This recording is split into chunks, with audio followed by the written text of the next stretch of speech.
నమస్తే, welcome to Rajesh మహిళా సేన, my YouTube channel. Please like, share, subscribe my channel. Rajeshwari pillar city అధికార ప్రతినిధి, జనసేన పార్టీ, కాకినాడ. మరి గత కొద్ది రోజులుగా వైసీపీ పార్టీ పవన్ కళ్యాణ్ గారు కూటమితో పొత్తు ధర్మాన్ని పాటిస్తూ మరొక 15 సంవత్సరాలు కూడా ఇదే విధంగా కొనసాగుతామని ఘంటాపథంగా చెప్పడంతో మరి 15 సంవత్సరాల పాటు అధికారానికి దూరంగానే ఉండాల్సి వస్తుంది అనే ఒక ఇన్సెక్యూరిటీతో వైసీపీ పార్టీ కుల రాజకీయాలను రాజేస్తూ కాపుల్ని పవన్ కళ్యాణ్ గారికి దూరం చేసే విధంగా అనేక అసత్య ప్రచారాలు, ఆరోపణలు చేస్తూ మరి ఒక క్రిమినల్స్ విషయంలో వచ్చిన కాంట్రవర్సీ విషయాల్లో కూడా పవన్ కళ్యాణ్ గారినే దానికి ఆపాదిస్తూ రకరకాల ఆరోపణలు, ప్రచారాలు, ఇటువంటి కుల రాజకీయ విద్వేషాలను రెచ్చగొడుతూ మరి కుల రాజకీయాలు రాజుకున్నాయి ఆంధ్రప్రదేశ్లో. అయితే ఈ సందర్భంలో, ఈ క్రమంలో మరి వైసీపీ నాయకులు వెంకటరెడ్డి గారు మరి కొన్ని వ్యాఖ్యలు చేయడం జరిగింది. అవి పాకి పనులు చేసుకునే లేఖీగాడ అనే విధంగా అతను మాట్లాడినటువంటి మాటలు ఒకసారి మీరు వింటే ఆ మాటలు అర్థమవుతుంది. ఈయన ఏమంటున్నారంటే పాకి పనులు చేసుకునే లేఖీగాడ. ఈ వీడియోని మీరు ఒకసారి చూడండి. అందులో తర్వాత కూడా మరి పాకి పనులు చేసుకునేటువంటి వ్యక్తులు, లేఖి పనులు చేసుకునేటువంటి వ్యక్తులు ఇలా మాట్లాడతారు అని చెప్పేసి ఆయన ఇందులో ప్రస్తావించడం జరిగింది. వెంకటరెడ్డి గారు అసలు కులాలతో వైషమ్యాలను రెచ్చగొట్టడం అనేదే ఒక చాలా తప్పుడు పని. అది చాలదన్నట్టు మీకు ఏదైనా విషయం మీద అభ్యంతరాలు కానీ మరి ఏదైనా మీకు ఇబ్బంది ఉంటే దాన్ని మీరు వేరే విధంగా ఖండించండి, వేరే విధంగా మాట్లాడండి. దానికి తగిన సమాధానం జనసేన పార్టీ నుంచి కూడా వస్తుంది. అంతేగాని మీరు పాకి పనులు చేసే లేఖి విషయాలు మాట్లాడే అంటే అసలు మీ ఉద్దేశంలో పాకి పనులు అంటే ఏమిటి?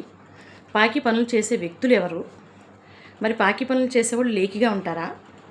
లేఖిగా మాట్లాడతారా? లేఖిగా ప్రవర్తిస్తారా? మీ ఉద్దేశం ఏంటి? ఎవరిని కించపరుస్తున్నారు? ముఖ్యంగా మీకు విశాల దృక్పథం లేదు.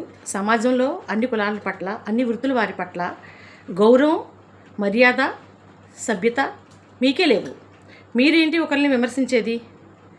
తదనంతరం కూడా మీరు వీడియోలో మాట్లాడుతూ ఆవు మరి చేలో పడి మేస్తుంటే దూడ గట్టును వేస్తుందా?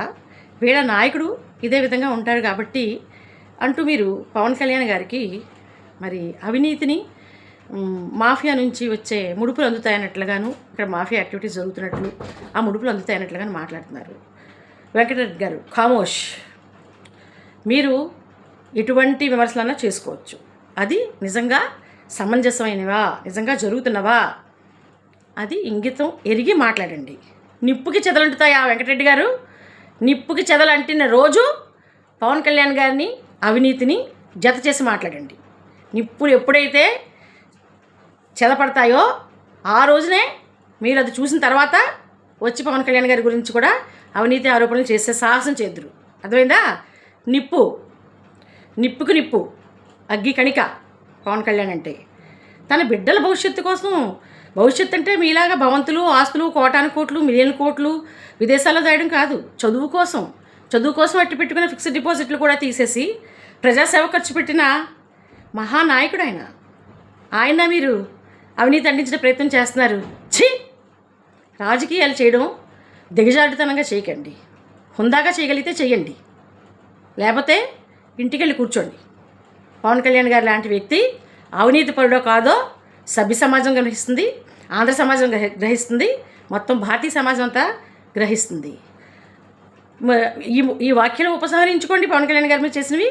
అంతకంటే ముందు మీరు ఏ కులాల వారిని, ఏ వృత్తుల వారిని అవమానించారో వాళ్ళకి బేషరతుగా మరి క్షమాపణలు చెప్తూ ఆ వ్యాఖ్యలు కూడా ఉపసంహరించుకోవాల్సిందిగా జనసేన పార్టీ నుంచి కోరుతున్నాం, డిమాండ్ చేస్తున్నాం. జై జనసేన, జై జనసేన.